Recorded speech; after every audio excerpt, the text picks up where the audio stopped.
Hi, I'm Morgan. And I'm Stevie. And welcome to the Unhinged Smut Book Club podcast.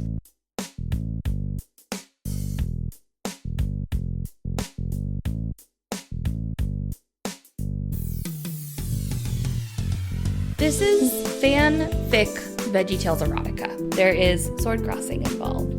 Happy Pride. God, is that a cucumber in your pocket? Or are you trying to see me? Forgive me, Father, for I have masturbated with you. They're not giving daddy, they're giving father.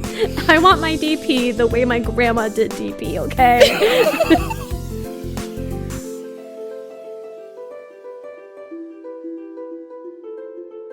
We discuss the most unhinged smut that the publishing world has to offer. It's a book club, but for sluts. Where, surprisingly, I'm going to have a very long Catholic rant. Curveball. Hello and welcome. Smut podcast. Welcome to today's episode. Stevie is about to rant about Catholicism. Trigger warning, religious trauma. I'm sorry. I'm really... Okay. Hello, welcome back. Welcome back. Today we are covering Pounded by Produce by G.M. Ferry. Mm-hmm. And if you did not know, it says it's a veggie love tale. This is fanfic VeggieTales erotica. Mm-hmm. That is what we're dealing with right now, where two priests turn into a tomato and a cucumber, a la VeggieTales. Mm-hmm. There's lots of canon bits in it. And there's a lot of sex in this book. So much sex. So that's what we're covering today. Stevie is a converted Catholic. Yeah. So I converted. Listen, I always feel like I have to give this caveat. My husband grew up very Catholic. Incredibly Catholic. He's not like religious in the like homophobic blah, blah, blah, which like growing up evangelical, people who are like, their religion is important to them, it is always in the worst ways and they're really loud about it. He's very like low key. Like you probably wouldn't know it about him unless you knew him. Yes. You guys do have a couple Bibles in your house. Well, that's because I converted. Catholic. Oh, because you converted. You needed them. To us, yeah. And they were given to you. Because the Catholic Bible is different from the Bible I grew up with. There's like a whole other book in there. I did not know that. I didn't either. But no, if you would have never told me that Mr. Stevie was Catholic, I would have never guessed. Yeah. Because he doesn't talk about religion. Which is very Catholic. Which is why I was like, wait, do I like this? Very Catholic. I don't hate church. And also like, one of the points I make is they're very cut and like black and white about what they fuck with and what they don't. So they don't have to harp on, we don't like gay people all the time. Because you know it. They don't have to talk about it. And I can just be like, that's not how I'm raising my children to think, but I can have some of the other stuff. Versus how I grew up, which was like singing and dancing in the aisles. But then like, I went on Mother's Day for my mom to her church that I grew up going to. Mother's Day, easy peasy, something about Mary, light and fluffy. No. Compared, oh my God, I literally was like crying because I was so pissed off. Compared abortion, gay marriage, and transgenderness to slavery. With the message, just because things are socially acceptable doesn't mean they're right. We used to think slavery was fine. Yeah. I was like, I'm never fucking going here again. I wish y'all could see my face. I know. I literally just stopped breathing. And my mom made me talk to the guy afterwards. And I was like, I don't think you actually want me to. To the pastor? Yeah. You're like, Mom, if I'm going to talk to this guy, I'm going to put him through a fucking wall. Yeah. Right and now. This was before I was like super like politically aware. This wasn't even recently? No, this was years ago. Well, you were home for Mother's Day recently. Oh, fair enough. No. This was before I met my husband. Yeah, so a long time ago. Jesus. Before you were even stronger in your convictions. Yeah. Yeah, very much so. Oh, my goodness. It was probably like 2015, 2016. Okay, so anyway, so yeah. Point is, I converted in like 2017. Not because I'm like I don't know. I always feel the need to give, like, I'm not like a super organized religion person, but I knew it was, he didn't even ask me to, but I knew it was important to my boyfriend at the time. We were very serious, like talking marriage. That's apparently what was like the, like, I don't want to say nail in the coffin. It sealed the deal it for did. him. Which was not my goal. That you were going to convert. But I was like, I see a future with you, and we have a family together, and we would raise our kids Catholic because you care more than I do. So, like, it would be silly for me to not also be Catholic. But oh my God, it's a process. It's not just go and say, I want to be Catholic now. And they're like, cool, cool, cool. No, like 9 months of weekly classes that were like 3 hours. And oh my God, that guy would rant and rave. Parts of it were really cool. The biblical history and like symbolism and shit like that ate it up. Oh, I would love stuff like that. Loved it. There was only one day where I left in tears because I was mad. Because it was like the one day they were getting into morality stuff. And I was like, I just don't agree with you. Like, and I'm never going to. Yeah. And yeah. Anyways, so, but that to say, because I converted very recently and went through like rigorous Catholicism classes, and it's pretty fresh in my mind, this book made me fucking insane. Anyways, the author, we have read this author last month for our novella. Yeah. Yes. When we did Get in My Swamp, Shrek Smut. G.M. Ferry is a #1 best-selling romance author who dabbles in fantasy, sci-fi, and all things whimsical. She's best known for Get in My Swamp and Pounded by Produce. Her specialty is taking the stories we all know and love and ruining them in the best way possible. And so other series or books she has, there's a Wolfish Love series, and just like multiple fairy tale retellings like this. I think there's a B movie retelling that she has. There's a B movie retelling. Yeah, and I think I saw something about a Red Riding Hood. Probably. I could be making that up. I think that was at the end of this book. It's mostly multiple fairy tale retellings. Yeah. That she takes fairy tales and kind of turns them. Hence GM Fairy being her pen name. I didn't catch that. Good morning, fairy. Cute. So here's the description. A tale of sentient veggies tempted to break their priestly vows. Fleeing a tumultuous past, Emily finds refuge at a kitchen job in a quiet countryside parish. Robert and Lauren are two best friends with a bond that has crossed lines throughout their history, but now walk the straight and narrow, giving their lives to their parish as priests. One magical night under the harvest moon, Robert and Lauren experience a bizarre transformation. They wake up as a tomato and a cucumber.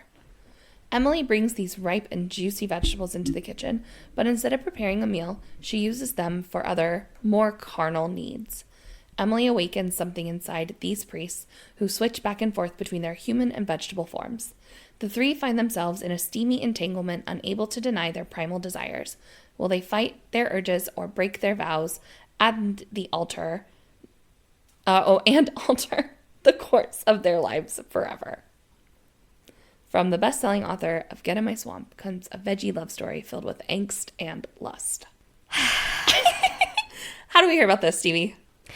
So obviously through her other work. So what Morgan and I will do when we're looking for books is we will go on like a Goodreads like rabbit hole spiral and just be like follow the trail of more and more ridiculous titles. Yeah. So if you liked this book, you might like these titles. Mm-hmm. And we just follow that down. Just keep going. Circle that drain, baby. Mm-hmm.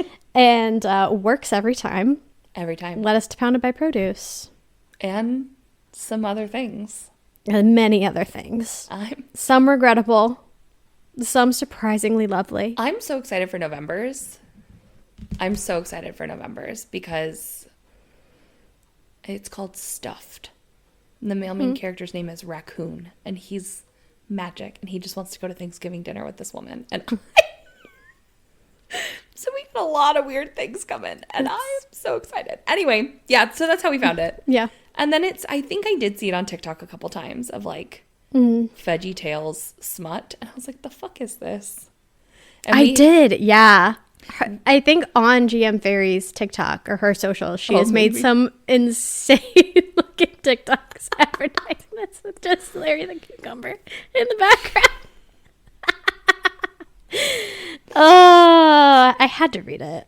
Oh, I had to. We had to. And we didn't even realize this was GM Fairy. Yeah. Because we were, again, circling that drain, just going down that Goodreads rabbit hole, and had picked it because we were like, this sounds incredibly hilarious.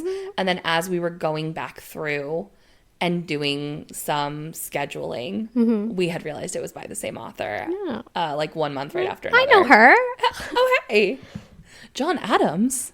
That can't be. I know him. I was gonna say, we're TikTok brain rat. I was like, that's Gene in them.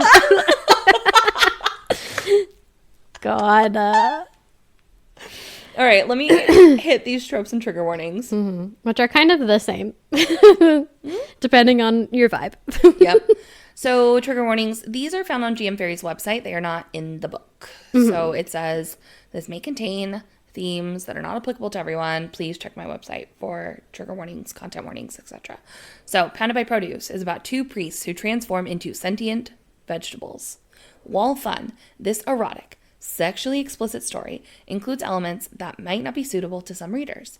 Religious trauma, religious guilt, dubious consent, object insertion, biting, mild domination, mention of domestic abuse, anal penetration, penetration without protection, and double penetration are present in this novel. You have been warned. Yep. Some tropes. Obviously, we got priests. There's a why choose. This is a male-female romance, not a male-female-male. There is sword crossing involved. Happy Pride. Happy Pride, everybody. Well, we're recording this. It is in June. It is. Yeah, Happy Pride.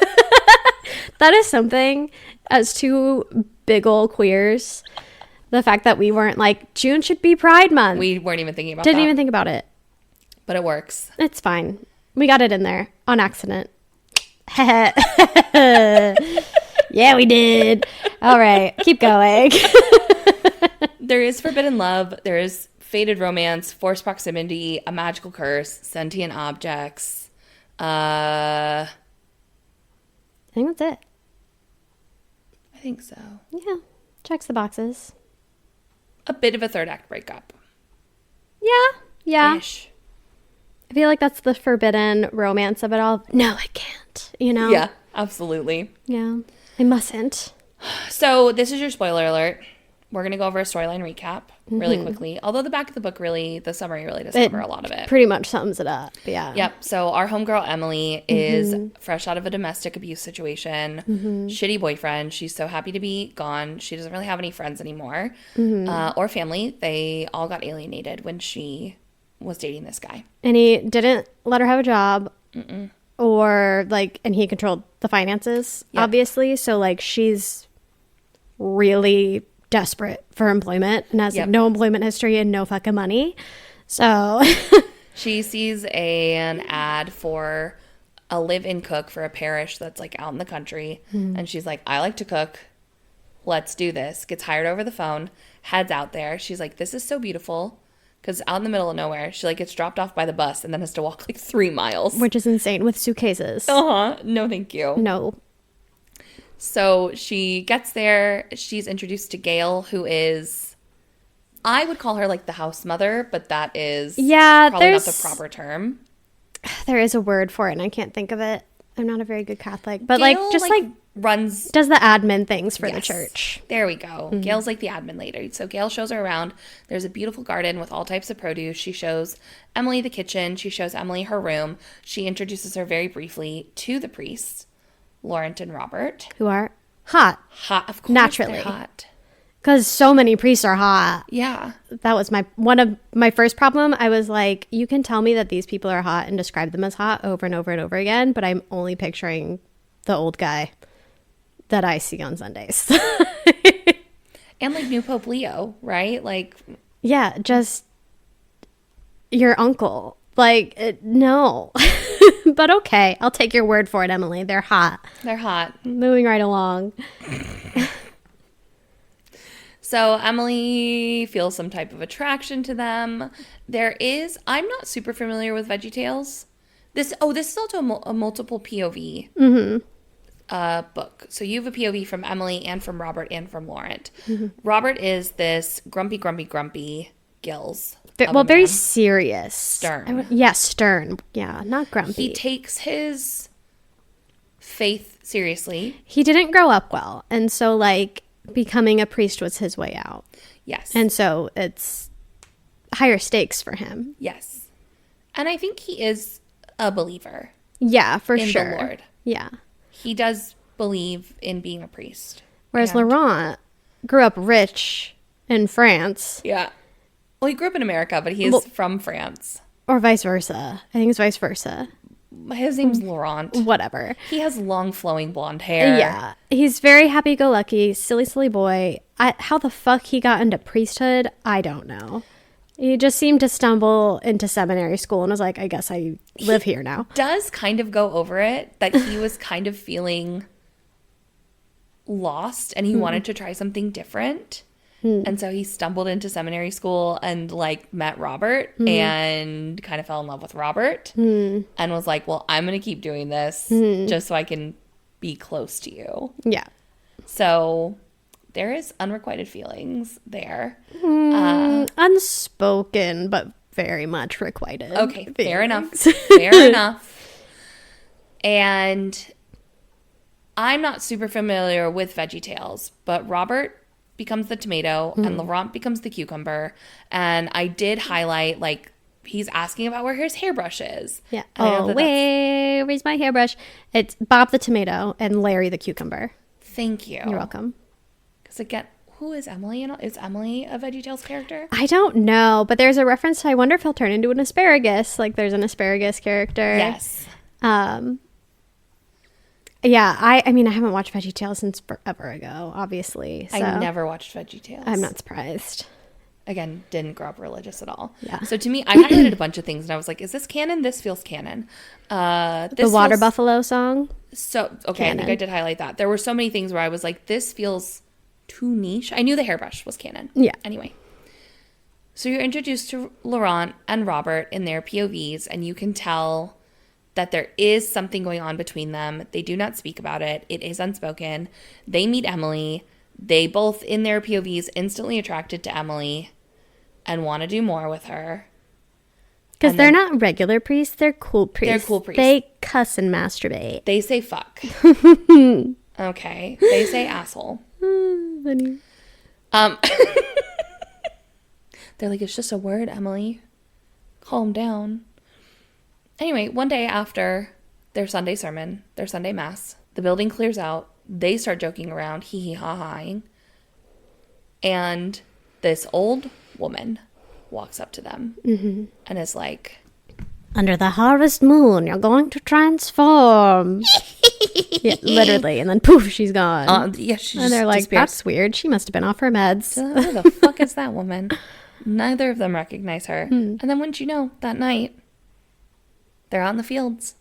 And they're starting to confess or Laurent is starting to confess his love a little bit. And poof, they turn into vegetables. The fuck?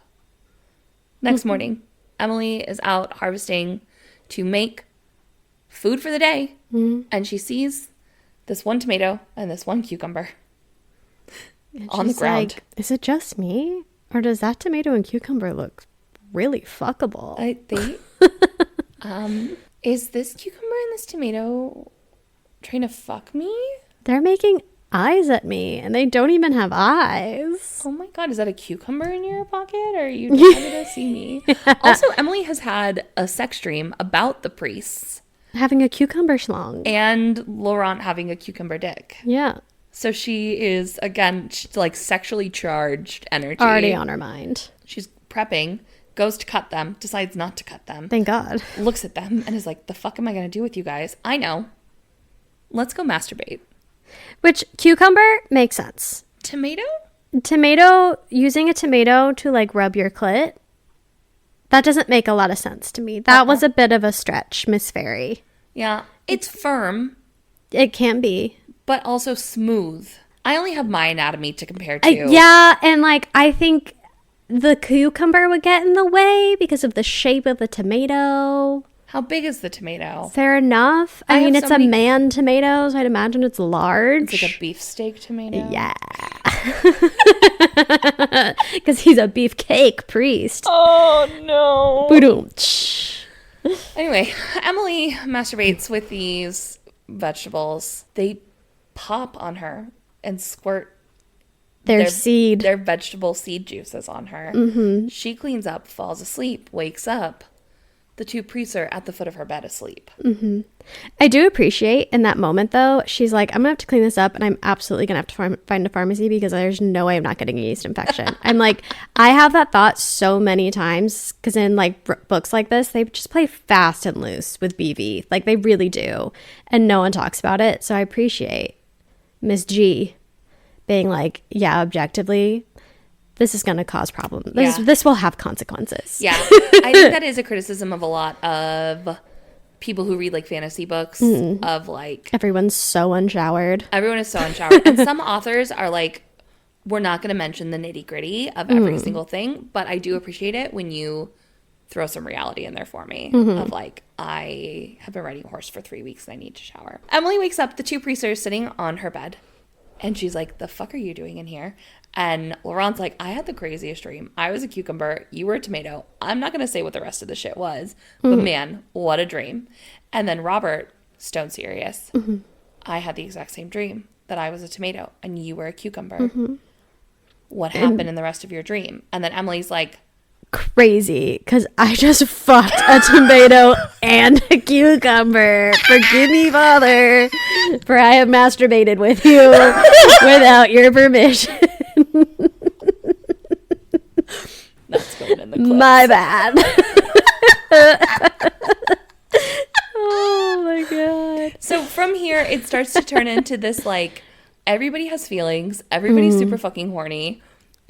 No one wants to talk about it. No one wants to talk about it. Nobody wants to, well, I mean, it's a hella uncomfortable situation. Absolutely. Fair enough. Yeah. Nobody wants to talk about it. Everybody wants to be horny about it. And they do turn into vegetables again. She does fuck them as vegetables again. There starts to be some human sex thrown in. Robert and Laurent are exploring their feelings about each other while also exploring their own feelings about Emily. Emily's exploring her feelings about the relationship between the two of them and her relationship being inserted into that. Long story short, they get caught by Miss Gale. By Miss Gale. Yeah, like the elderly church admin lady walks in on them balls deep as very much human priests. Yes. In the kitchen, at the dining room table. Honestly, she's like, I eat my turkey and mayonnaise there. In front of my salad? How rude. Gail, that poor woman, mentally scarred. They get removed from priesthood. Yeah, that's when shit hits the fan and things have to work out. So we can work our way back to that as we talk through how we feel about this book. Yeah. And the smut. Yep, we can go through that. Yeah. Do you want to start with your first impressions of this book? I think this is the first book. I was telling Mr. Stevie last night, I was like, I think this is the first book we've done for the pod that I have actually disliked. Like I did not like this book. I think biggest factor, this is not my kink.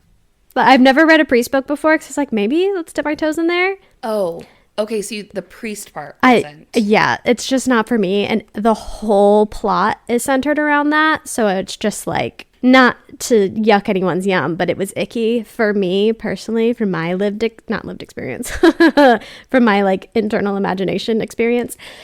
Last night, Stevie texted me. She's like, I have paragraphs. About how wrong and how this doesn't happen in the church. Yeah. So Catholic rant starts now. If you have religious trauma, I fully understand. Actually, if you read this book and have religious trauma, I'm impressed. Yeah. And you're probably having the same feelings I am. You might have religious trauma after reading this book. A whole other kind. Oh my God. First thing, they made it seem like they never confess. Like they would be confessing to each other. Like that would be a very regular thing because you can't take communion if you're in mortal sin, i.e. wanking it left and fucking right. And taking communion is the reason you do mass. It's like they have to. So they especially like Robert would be confessing to Laurent all the time. Laurent would be confessing to Robert. Laurent. They're both wanking it all the time. I'm saying Robert would take it a lot more seriously because most people don't care. Like the average Catholic, like hasn't gone to confession in years, does a bunch of shit they're not technically not supposed to, like jerking it and take communion. It's kind of like a, yeah, we know this is happening type of thing. They all, oh my God, if you try and go to confession around Easter or Christmas, don't, because the line is out the fucking door. Anyways, so that was annoying. No parish that small would have 2 priests. No fucking way. Like, it just would not happen. Fair enough. Mine here, which is a small town, but sounds bigger than what they're working with. Oh, especially if there's 1 mass a week. That's crazy. That's crazy. So, like, my parish here has several masses a week, 3 on the weekends alone, and we have 1 priest. And they would not have the funds for a fucking cook. That would not happen. The luxury of having a personal fucking chef when like a live-in cook where a lot of priests take like vows of poverty. Bitch, it's a thing. And that's going to get me to vows because most priests don't make vows. Priesthood isn't a vow thing. There are circumstances that are like another level where you do take a vow. Because a vow is like marriage. Like you can't break it. But like you can become a priest and you make promises to live celibate, not married, blah, blah, blah. But if you like meet someone and fall in love, you can very much leave priesthood and still be a good standing in the church and like get married and move on with your life. Unless you're like a friar or a monk. Like, well, a monk wouldn't be a priest, but my church back home has friars who I fuck with so hard. They're so chill. That's my kind of priest. Yeah. So all of these like my vows. You didn't make vows. You didn't make vows. Have you read Priest by... I haven't because I was like, I don't think I'm going to be down with that. No, that's fair. I read Priest at the beginning of 2024. Mm-hmm. And I, like, hearing you rant about all of this, I'm trying to, like, from a different Priest book that I read, like, how much of that was accurate. Yeah. And it sounds like to me that these authors did not do their research about Catholicism before they dove in. Because I think most people who grew up Catholic would not be like, I want to fuck a priest. Because we like know the reality of it. And we're like, oh, that's not hot. I met too many priests and none of them are hot. Even if they're like passable looking, their personality is not. They're demure. Yeah. They're not fuckable. Yeah. They're not giving daddy, they're giving father. Exactly. We just do very different energies. Yeah, so they don't make vows. They're not breaking vows. And I think the promise is, I mean, it's celibacy is implied because you're promising to not get married while you're a priest and you can't have sex if you're not married. But also, like, it's very understood that priests are human and, like, do shit they're not supposed to do. Yeah. And so they would... That's part of religion, right? Is that like you're going to sin? Exactly. Like you are a human being. You're a human being. You are not. That is the one thing I do know about Christianity. Yeah. Is it's like this is our nature. We are expecting you to sin. We're not expecting anybody to live a life free of sin. Yeah. Because your existence is sin. Yeah. Thanks, Eve. Yeah. Yeah. And then, so yeah, they would not have to give up being priests for being caught at all. They would just get moved around. Okay. It would be like, oh, scandal happened here. We're going to give you a fresh start somewhere in fucking California. Like, yeah. I mean, that is honestly very much the Catholic Church. Exactly. Because like priests get caught diddling children. Like, it gets pushed under the rug. Like you think because they're having sex with an adult consenting person, please. And the whole, is this God or the devil? Are you sent by an angel or are you here to tempt me? And it wouldn't be a question. It's so black and white, cut and dry. It would just be like, I should not be doing this right now. And the last thing, they wouldn't be posted as like, they wouldn't be together all the time. Like that would not be like a given. And the fact that they are at the same church for 15 years is like kind of crazy, especially together. Years? Yeah. I didn't even. I don't know if they've been at the same church for 15 years, but they've been priests for 15 years. Okay. I'm pretty sure at the same church. But, like, priests get shuffled around all the time. Being here, it's my second year here, and this is my second priest here. Because they just get moved around. Well, the Catholic Church is an organization. Yeah. You do. And you, like, really don't get much of a say in it. You go where they put you. It's like... where you're called to. So that made me insane. Catholic rant done. For those of you who are like, wow, I don't want to hear this. But I had to. Like, I couldn't not do totally... The whole time I was reading this, I was like, I wonder what Stevie's going to have to say about all of this. I have a lot to say about all of it. And I could probably come up with more if I dug a little deeper, but you don't need to go there. No, because it's not that deep. It's really Ultimately, not. at the end of the day, it's not that deep. This is a book. This is VeggieTale erotica. Mm-hmm. But yeah. Okay, so my first impressions, literally within like the first few pages, I'm like, I did not know that this was a male, female. I didn't either. That was a fun surprise. I was really surprised by that. I always thought there was sexual tension between Bob and Larry. This like really makes sense. So I didn't know that this was a male, female. And so literally all of like my first highlights are like, it says gay. And then I highlighted the quote, normal bloke exchanges. And I was like, nah, bro, that gay. Oh, where they like roll over in the middle of the night when they're in seminary school and just... No, they're like out in the field because he's like, where is my hairbrush? And they're, I don't know, but, you know, Laurent grew up in the south of France. So gay, I said.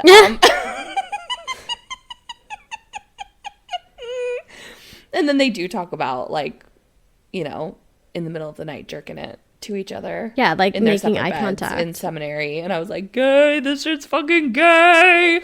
And I was hooked. I was on board. I think my complete lack of knowledge about the Catholic Church, it made this book a lot of fun for me because I had no fucking clue. It's just vibes. I was just having a good time. And I did a couple different highlights for annotations of like the kinky stuff, the stuff I thought was canon, the stuff I didn't like. And there's, I think I was trying to do like the bros gay stuff and then like normal like sex smut stuff. And I wound up just like highlight. I was like, whatever, this is all fucking. It's all smut to me. It's all smut to me. Some other first impressions about this book that I really enjoyed was there were a lot of fourth wall breaks and a lot of like living in reality of this. Yeah. Where Emily was completely realizing like, I'm going to have to go to the pharmacy and get something for a yeast infection. Yeah. Or I have this one highlighted. Maybe I'm the main character at the start of a rom-com. And then she's like, no, that's absolutely ridiculous. Later on, she has a highlight that says, Father, fuck me. I knew there'd be priests, but hot priests. What kind of rom-com is this? Yeah. There's cute little funny moments like that. So there were a lot of fourth wall breaks. I like G.M. Ferry's writing, like, for a novella. Yeah. I will say that. I didn't like most of the characters in this, is my problem. I did. I found Laurent to be really fucking annoying. I didn't like him. I was like, you little crybaby bitch. I think I liked Robert the most, and I was like, leave him alone. Leave him alone. Stop picking on him. Stop pushing his boundaries. Yeah, I didn't like that. I was like, that's not just... Yeah. I understand there's sexual tension between the two of you. Yeah. But he said no. Yeah. I understand you're in love or whatever, but leave him alone. And have been for decades. Something else. I do think that I liked this book more than I liked Get in My Swamp. I feel so the opposite. That's fine. I felt like the characters were more likable. And it didn't feel as corny. Because Get in My Swamp was very much... I liked the corniness of Get in My Swamp, I think. I think I ate that up a little bit. It's like, I love corn. There wasn't as much fan service and like callbacks to things. At least maybe to me, because I don't know the VeggieTales that well. Agree with that. But again, my VeggieTales experience is decades old, so... When I was talking to Mr. Morgan about this book last night, I was like, I have to finish this fucking book. He was like, what book is this? And I was like, you're not ready for this. He was like, Morgan, what is the book about? And I was like, it's like smutty Veggie Tales fan fiction. I've never heard that man laugh so loud in his entire life. Yeah, see, when I told Mr. Stevie, very Catholic Mr. Stevie, it was just, okay. I truly, you remember when I brought this idea to you and you told him, like, I'm going to start a podcast with Morgan. We're going to read these, like, unhinged smut books. We're going to podcast about it. And he was like, okay, because it was like your third podcasting venture truly. At that point. And it's the one that's been the most successful or, like, lasted the longest. I've been the most committed to. I don't think he thought it was going to go on this long. Yeah. I think so. Because I was kind of surprised that there was no pushback of like, hey, your career as a teacher. Concerns? Hey, digital footprint. What about that? There was none of that. Because he absolutely thought we'd do it twice and never do it again. Wrong. Just kidding. Gotcha, bitch. This is my job now that I make no money from. That's okay. We will. Manifesting. One day. One day. It's going to come. So, I think those were my first impressions, was my complete lack of Catholicism made this a very fun and enjoyable book for me. I think that it had corniness to it, but not as much corniness or whatever you want to call it as Get My Swamp did. So I appreciated that. The callbacks to me felt minimal. Weirdly placed, but minimal. And I liked, it was just amount of like weird wackiness of like that woman who cursed them to make the story believable, I guess. We're living in a fantasy world where people turn into vegetables. So let's get into some other things that we liked. What were some things you did like about this book? If you have any. You said you liked GM's style of writing. I like her style of writing. I like her sense of humor. I like that she doesn't take herself too seriously. That I do really like. Yeah. You can tell that these books, I just made like a TikTok about it this morning where I was like, this book is not winning Pulitzers. This book is... It's exactly what it's supposed to be. It is exactly what it is supposed to be. It is meant to be... a silly, goofy time. A silly, goofy... sexy time. Sexy time. And I think GM hits all of those boxes. Yeah. Absolutely hits all of those boxes. Yeah. Like I would read other novellas by her still. Like I'm not like off of her as an author. Like it's not about her authorship. I just didn't vibe with this theme. Yeah. I think the theme most of all. Because had it not been priests, I think you might have been into it. Yeah. If she was like, I don't know, if you made them like isolated like science researchers who needed a cook, you know what I mean? I could get down with that. I think I didn't like the like the dub con of it. Like I think that really bothered me with Robert. That it made me feel really icky because if like it's something that bothers me a lot is when we do things to men that we'd be appalled by if it was done to women. Yeah. Like if there was a woman who was like, hey, this goes against my faith and my beliefs and I'm like, I fucked up a few times, but like, I don't want to continue this. And like people kept taking advantage of her like moments of weakness. You know what I mean? I think that actually really bothers me. And even though this is like a silly, goofy, fun book, that's one of those things that I like, grinds my gears a bit. No, I get that. Yeah. That's an absolutely fair critique of it. Do you want to get into other things you didn't like other than? Just that days. So like these men have had like unspoken love for each other for decades. And then they know her for a couple days. So the timeline of it all. My feelings for her is similar to what I feel for you. And I'm like, literally how? You've never had an actual conversation with her. I just know. Yeah. Then at the end when the witch comes to find Emily. And she's like, this is just fate. Yeah. Deal with it. Just open your heart. Yeah. Tell them you love them. And she's like, I barely know them. And she's like, dig a little deeper. Yeah. Try harder. Just go with it. Yeah. Okay. The wind brought me here. The wind told me to tell you. And the wind knows what she's talking about. To stop being a little fucking bitch. Oh, you asked ChatGPT? Okay, well, I asked the wind, and she said you're in love with these priests. face. You asked ChatGPT? Well, the spirits sent this wind goblin Uh-huh. to tell me, to tell you. That you're meant to leave your priesthood behind, and we're going to be in love and work on a vegetable farm, and you're going to build furniture, Robert. Which, that's how it wraps up. That is how it ends. We didn't fully get to that.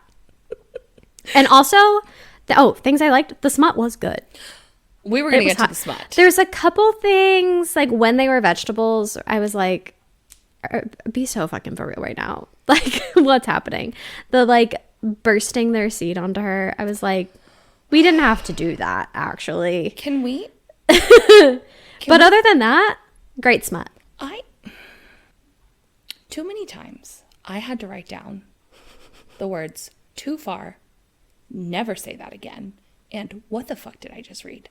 Also, I don't appreciate GM. Sorry, if you're listening. I really enjoyed this book. She follows us on Instagram, I'm pretty sure. Oh, Lord have mercy. Yeah. Please do not ever spell cum, C-U-M-E. Cum? C-O-M-E. Sorry, Oh, C-O-M-E okay. ever again. I was saying that to my husband last night, and I was like, I cannot. Everything is spelled cum, like come here. Oh. C-O-M-E, not C-U-M. Okay. That was a choice. That's every cum is spelled like that. Every time. Even at the end with the words cum guzzling. I'm like, well, wait, how did she spell cum guzzling? C-O-M-E. Interesting. Guzzling. And my husband is like, I don't think that that's correct. And I was like, I technically don't think it's wrong, though, either. Uh-huh. I think it is interchangeable.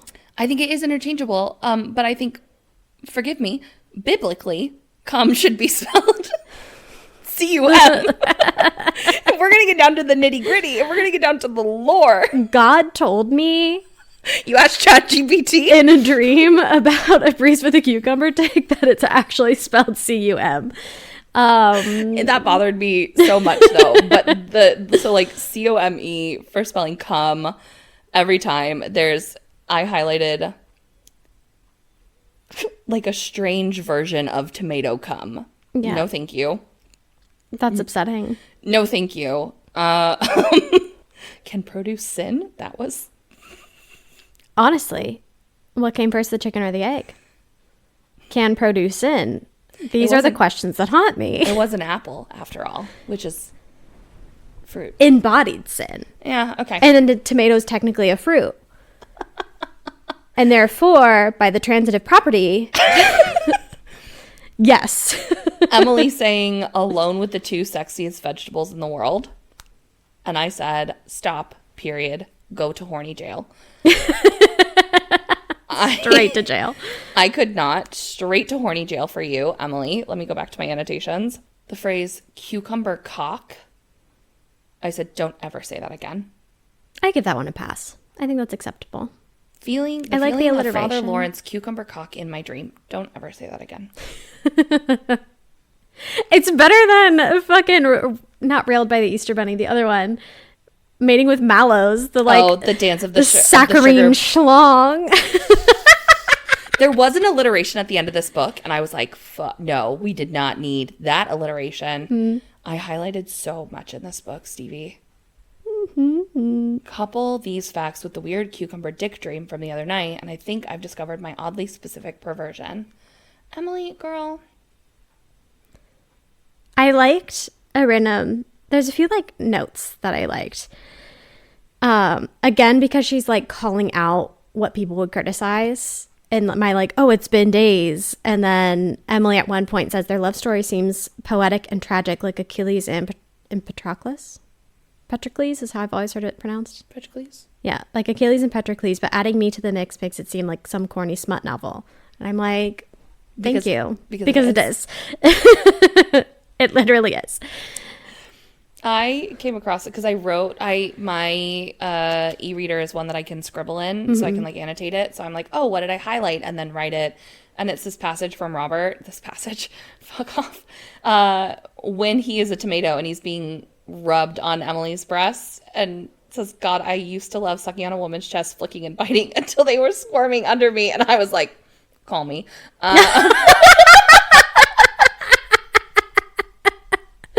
Oh my God. Call me. You're I said, so let's go back to funny. my annotations, please. So, but we're like bouncing kind of all over the place because you're going to like funny things, and I'm sorry. I'm trying to get to the things. No, you're good because we're about to talk smut, but I keep finding things that I'm like, oh, that was deep, because Robert was like, he like found out about Emily's past, and he was all like concerned. He's like, no, but we're authoritative figures ordained by God who should be helping you, not using you for our own gain. And she goes, Robert, you were a tomato I rubbed myself off with. Be so for real right now. Be so for real right now, Robert. It's like, yes, girl. Yeah, Emily was the only person living in reality, I think, in this entire book. 100,000%. 100,000%. Her and Gail. Gail was absolutely, because you get to the end where like Emily and Gail have their moment. Yeah, Gail was like, yeah, they very obviously have wanted to fuck each other for decades. Yeah, like she was like, I was just surprised to see you in the mix. Yeah. But you know, whatever, love wins. I'm glad you're happy. Oh, something about a belly button canon? Maybe. I think the rubber ducky is. I think so.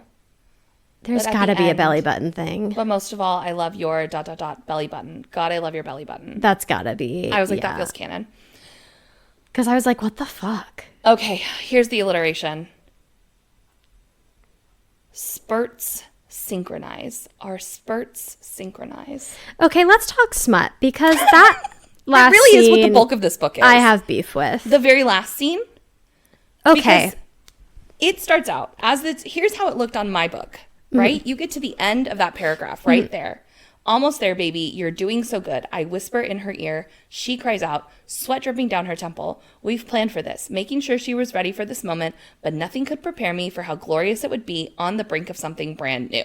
That is where it ends on my page.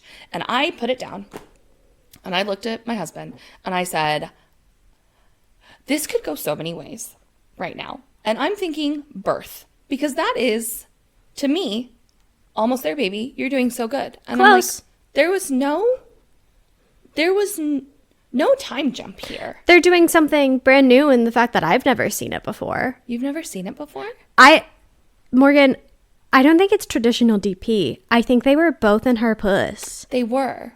Okay, I'm glad we're on the same page. I don't think I've ever... Have I seen that before? I'll send you some links. I don't need that. I have imagination. But that seems... Call me old school. But if we're going to do DP, do DP. Like, I appreciate, expect the unexpected from GM Fairy. I can respect that. But I like my DP good old fashioned. Call me old fashioned. One in the pink, one in the stink. Okay? Get out of your house. I guess I'm just traditional like that. Get out of your house. Stevie, get out of your house. Get out. You're done. Give me your microphone.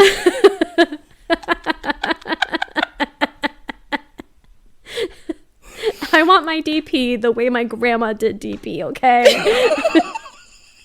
I want a biblically accurate DP. Yeah, so 2 penises, 1 vagina is what is happening in this scene. So I'm sitting there with my husband. I'm like, this could be many things. It could be a sex thing. It could be a birth thing. Mm-hmm. It could be something else entirely. Mm-hmm. I have no clue. They could be talking about like she's working in the fields because she... it could be anything. It could be anything. And I'm like, ready? 1, 2, 3. Let's flip the page and see what happens. We flip the page. And I was like, nope, it's DP. He was like, what do you mean? What do you mean? Because that man, bless him, this is the truth, does not watch any type of pornography. Not interested. Living with you, why would he need to? Why would he need to? Truly? Why would he need to? So he's like, what do you mean? What do you mean? And I was like, 2 penises in 1 vagina. And he went, I'm pausing for effect because this is what had happened. He went, the positioning of that seems also, yes, I think that's odd. What I'm having a hard time. And so I attempted to describe it to him. It would have to be... It would usually involve one person laying down. Yeah. One person with a penis laying down. Yeah. And then the other person with a penis. Similarly to how a traditional DP would be. Yeah. Yeah. But now I you're feel like just the person standing up would have to be in a bit more of a squat position than on their normal. knees, maybe. Maybe. It depends on people's height differences. Yeah. Their own personal anatomy. Someone would have to be on an elevated surface. The other person maybe standing up. Listen, there are videos out there. I'm sure. You can find it. I'm okay. I said... I'm okay not knowing, for sure. Well, I said to Mr. Casey, I was like, yeah, you've never seen that before? He's like, no, that's not really something I'm interested in. I was like, oh, yeah, no, you probably wouldn't be interested. I said, you'd have to be comfortable with another man's dick rubbing on your dick. He's like, that's not really my flavor. No. And I was like... I feel like even for like normal DP, they can feel each other. Oh, yeah, that membrane between your vaginal thin. wall and your anus is super thin. Yeah. But yeah, two penises, one vagina, and we get into some of the most ridiculous set of words I have ever read before in my entire life, to where I was like, I might just put this down and not finish the last 3 pages of they're having sex. They get to climaxing. Our spurts synchronize, and I feel our liquids mixing together and overfilling out of Emily. Oh First of all, it should be overflowing. This part. Keep going. Is it weird that I want to drink it? Yes, it is. All 3 of our juices mixed together like a delicious cum cocktail. Yeah, And spoiler alert. Yes. Yes, it is. It is incredibly weird. And then he says, probably, but Emily did shove my entire body up her vagina when I was a cucumber. A little bit further down, we love to fuck around, but maybe I'll save the cum guzzling for next time. 1 new sex venture a day just to make sure we pace ourselves. And I said, get the fuck out. Yeah. Jail. Get the fuck out. Jail. Prison. Jail. Gulag. This is the horniest book I have ever read, I think. They're so repressed. Repressed? You and I have read a lot of horny books. In fact, I've created an entire podcast out of reading horny books. And I think to date in my life, in this year of our Lord 2025, this is the horniest book I've ever read before. Constant. Yeah. Because you have 2 queer men. Men, horny all the time. Already horny all Make the time. it queer men, double time. Queer men who have been repressing their queerness and their horniness for 15 years. At least. Yeah. Super fucking horny. But Emily, also super fucking horny. She's down to fuck a cucumber and a tomato immediately. Because she has been in a shitty relationship where he never made her come. Yeah, and she's like, I didn't bring my vibrators with me. Emily, where did you leave your vibrators? That's a good... In your... Because she was living in her uncle's RV. Emily, where did you leave your vibrators? Where are they, Emily? Did you bury them in the backyard somewhere? I would for never... safekeeping? I would never move anywhere without my vibrators. Girl, get it together. Girl, get it together. Gotta go old school? DJ Bean up in here? Even that would have been an option before I would insert a cucumber. Also, or use a tomato to rub my clit to completion. Yeah, I've got fingers that are way more dexterous. Honestly. Than a cucumber. Or than a tomato. Anyway, so there were some things where I was like, come on, be so fucking for real right now. But for when we get to the human smut, fuck. And this is the one thing where it's very Catholic still. And I was like, oh, I get it a little bit, maybe. The confessional booth. Get on your knees. I heard Emily goes into a confessional booth because she's like, I just gotta get some feelings out. It's in the middle of the night. And she doesn't want to be bopping around the house and wake up the priests. So she heads into the church and sees the confessional booth. And she's like, well, I've never done this before. Let's just go sit in there and like just see how it feels. Just get some shit off my chest. It's like 2 a.m. She doesn't think anyone's in there, obviously. And then she hears, get on your knees. And she goes, God? No, I'm kidding. Okay. He said, I'm not father, I am daddy. I think I actually did write that. I said, daddy? That was great. There was a lot of praise. So much praise. It was wonderful. That was great. My favorite, my only like fully smut thing that I have highlighted is, I believe, right when they're about to get caught. This is Laurent. Larry the Cucumber says, he leans over me. I'm your god now, he whispers. No, that's not true. This pussy is my god. He thrusts into me as he spills words into my ear. This is what I've been looking for all this time. Your cunt is holier than any religion, more sacred than any altar. I'll worship you until there's nothing left to me, and even after that. Poetry. I'm sad. I would fold like a lawn chair. Absolutely. Jesus Christ. Absolutely. Because, like, you go from ridiculous, what if I do some cum guzzling right now, to, like, I'm your god now? Oh my, get you a girl who can do both. And that is GM Fairy. Mm-hmm. She can go from silly goofy to holy shit, I need to go be alone for a minute, really, really quickly. And Morgan, the boys kissing boys. Oh, I love when boys kiss boys. The boys touching each other in the office while they kiss. Mm-hmm. Oh my god. The, like, I don't want to, like, break this moment and, like, push the line with him to, like kill the moment. Oh my god, the, like, tension. Hot. So hot. I think I would like this better if it was just the two of them and didn't have the woman in the mix. I think I would have liked it equally. Because I love tension. I love yearning. Yeah. I love... Like, I think I could get down with a gay priest. We don't know how to navigate this type of thing. And see, I was thinking, I was like, I think I could get down with a Fleabag where it's more serious. It's will they or won't they? I want to fuck a priest. Yeah. I wrote that in. Yeah. I wrote that a couple times. Of, like, I think I could get down with that a bit.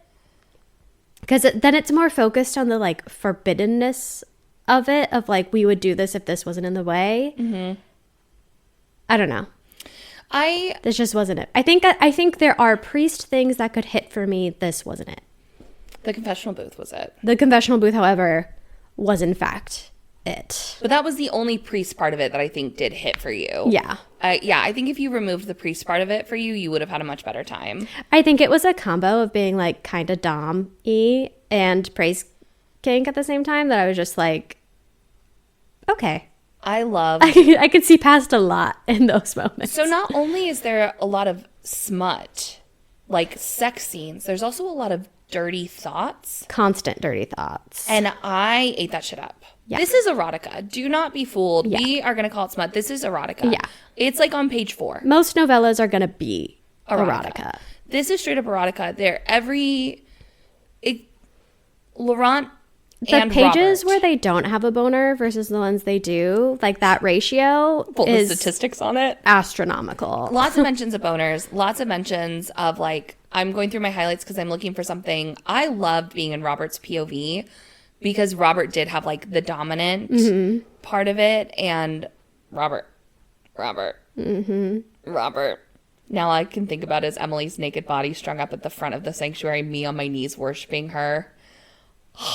Sir, get out of here. But the smut hit, but also the dirty thoughts hit in a really, really great way that honestly kept me horny through this entire book. Yeah. Goddamn. Yeah. GM. This wasn't even my vibe. And I had moments where I was like, damn. You know, GM knows what she's doing. I feel like she does. I think this is her most recently published work.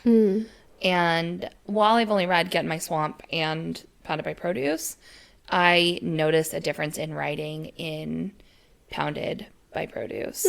It is also a different vibe because you're hitting the priest with the guilt and the shame, so it adds more emotional depth to the characters. There's definitely more emotional depth in this one. Than Shrek. Yeah. There's not a lot of emotional depth in Shrek. Yeah. But I feel like a lot of Shrek was just... Some things were like pulling punches for shock value of, like... donkey. Yeah, there's, like, a sexual assault that, like, probably didn't need to happen. And the game and the step sibling incest. Yeah. The half sibling incest. Just, it didn't need, and I didn't think there was anything in here that was like, I'm putting this in here just for the shock value of it. There was more emotional depth to the characters. There was more yearning. There was more tension. Obviously, there was more tension. I think it was the repression. Yeah, for sure. Yeah. So I enjoyed this book more than I enjoyed the other one. And if you want something that is just from the go, horny, this is your book. This is it. This is your book, babe. I've only read 2 books, but I feel confident I could say that about GM Fairy as a whole. If you want a horny book, GM Fairy. A short, horny, palate cleanser, low stakes book. There you go. This one did have more stakes, though. Did have more stakes, because, it's their livelihoods. They're priests. Their religion. So I think we've hit all the topics, but we've definitely bounced around a bit. Yeah. We've talked about the smut. We've talked about our own critiques. We have talked about the things we loved. We've talked about our first impressions. Is there anything else you want to talk about this book? I don't think so. Would you like to rate it with me? Let's give our rating in 3, 2, 1. Ready? 3, 2, 1. 4 2. stars. 2's being nice. I feel I originally 1. After talking about it a little bit more, I'm like, no, this deserves at least a 2. You finished it. I did. You at least got to the finish. You know line what? with it. Good point. Yeah. What would you rate? I gave it 4 stars, but I think that has to do with my lack of Catholic knowledge. Yeah. Truly. What would you give the spice level for it? I felt like this was less spicy than some of the things we've done, but it was like constantly horny. You're right. But like my gut was like 4. Horny rating 7 out of 5. Yeah. Yeah. But like let's like, because I think I don't the spiciness of the smut. Yeah. It didn't feel. This is the part where we're both like, my barometer is so far off. Right, because I also need to not be like kind of vanilla. Meanwhile, it's pretty vanilla until that last scene. That last scene and also the kitchen scene where they all get caught, right? Because Laurent is fucking Emily over the table. Yeah. And Robert he's sitting in the cuck chair watching, jerking himself to it. That is not vanilla. No, at all. That is not what most people are doing in their bedrooms. I'm not even doing that in my bedroom. Yeah. Or at my kitchen table. For that record. I'm not doing it anywhere. Some people like to get into semantics. Yeah. Because we've talked about this before, it's gotten cut out, but when you've said like, oh, I read these for the trigger warnings, and I was like, that's just normal people sex. That's just normal people sex. And I was like, no, babe, it's normal people for the people sitting in this living room right now. The people on this couch? Sure. But it's not normal people sex for most people. Yeah. I don't know. The horniness made it like a 4. I think for like frequency of like horny thoughts or actions. The whole book is just horny thoughts or actions. So it's pretty high up there. I would give its overall like level of spice in the book, I could give it a 4. Yeah. But the spiciness of said spice, I would probably cap it around a 3. Yeah, agreed. Let's say 3.5 for a nice average. Well-rounded. Yeah. Yeah, because I'm looking at stuff of like that last scene with the DP. Yeah. And also the kitchen scene. Yeah. Right? A couple more out there. Yeah. Things. And if you're not used to reading, but even the scenes between the men were those were vanilla. Yeah. Those are basically juvenile. Yeah. I mean, makes sense. They're figuring it out for the first time. Absolutely. So, yeah, I think 3 to 3.5 would be a good place to place the smut level of this, but the spice level of this book. Smut off the charts, but the spice level is probably a 3. Yeah. Unhinged level. Oh my God. I mean, they're cursed by a random witch who is sent by the wind to turn them into vegetables to release their sexual frustrations. And to confess their love for each other. Yeah. And to force them into a polyamorous throuple situation. With sword crossing. So that's pretty high. I said a 4. I would also give this a 4. This is the amount of times. I think if I have to say jail, or please don't ever speak to me again. Yeah. Don't ever say those words in my presence. If I look at stuff like that and I see it, It's above 3. That's a 4 for me. Yeah. We're getting into unhinged, truly off the hinges territory. Mm-hmm. When we're talking about drinking the cum mixture. Yeah. That, I know some people are into that. I am not trying to yuck some people's yum, but for me, that feels unhinged. Personally, I'm not going to go out of my way to have cum in my mouth. That's just me. You do you, boo. Fair enough. Yeah. But that's just me. That's just me. I'm not in there with a straw. I think Morgan just sent me to jail as well. Just me and Larry. Saying off the cuff shit. Some people are super into bodily fluids. Some people are super into bodily fluids. I was talking about Morning Glory Milking Farm with my friend. She had read it, and I had told her, I was like, it's a lot of fluids. And then she read it, she texted me, she was like, I didn't think it was that many fluids. So now I'm re-examining my relationship with fluids. Yeah. And because I might like this more than I thought I would. And she was like reading smutty books just really continues to give you, it like unlocks new lore about yourself. It does. Because you read stuff and you're like, oh, am I? I didn't know I was into boys kissing boys. Am I? I didn't know I was not Wild and Rangoed, Done and Dusted, when Luke spits whiskey into Emmy's mouth. And I was like, hold on a second. Rewind the tape. Suddenly, Mr. Morgan's like, maybe I will pick up drinking. He would never. I know, I'm kidding. He would never. That man will do a lot of things for me, but if I was like spit a beverage into my mouth, he'd be like, what is wrong with you? Yeah. What are you doing? No, I'm not going to do that. Which is so funny because the way that he presents is like freak. Does he present as freak? He has an eyebrow piercing. He has double eyebrow piercing. Exactly. And like only wears metal t-shirts. Yeah, that's true. Metal band t-shirts. He did used to have a chain wallet. Yeah, it's giving feeling like a freak on a leash, you know? We do love Korn. Love Korn. If you ever go to a Korn concert and don't invite me, I'm going to be upset with you. Oh, okay. I've seen them twice. I've seen them a handful of times. I love Korn. Love them. Yeah, he less freaky, me freaky, and I push freaky onto him. Mm-hmm. And some things he's comfortable with and some things he's not comfortable with. And he knows where his boundaries are. And he knows where my boundaries are. Mm-hmm. And sometimes he will butt his boundaries up to mine. And that's fine. No, I never realized that my husband presents freak. A little bit. It's the eyebrow piercing, for sure. That's okay.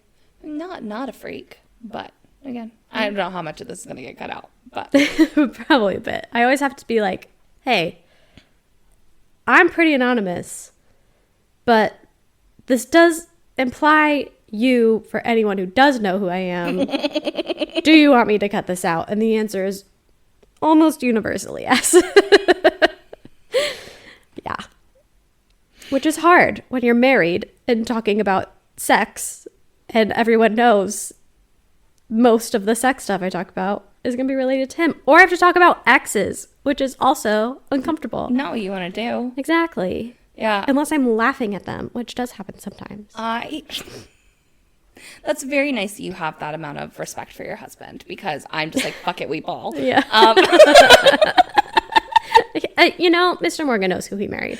Also, most of it implicates me. Mm-hmm. I'm the freak. Yeah. I'm the weirdo in the relationship. So I am heavily implicated. And at least these men living in a patriarchy, any dude who knows them is going to be like, nice. Good for you. I'm not talking about the things he likes. Yeah. He has some weird things that he likes. I'm not going to talk about those. Those are for him to share. That's for his podcast. That's for his podcast. All right. Let's wrap this up. For baby Stevie's sake. Where am I going to cut any of I don't know. What's going to sound like you also have to go. I do, yeah. Okay. That's it for this episode of the Unhinged Smut Book Club. Thanks for reading with us. I'm Morgan. And I'm Stevie. Don't forget to rate, review, and subscribe so you never miss an episode filled with chaos, kink, and very questionable literary choices. Until next time, keep it spicy.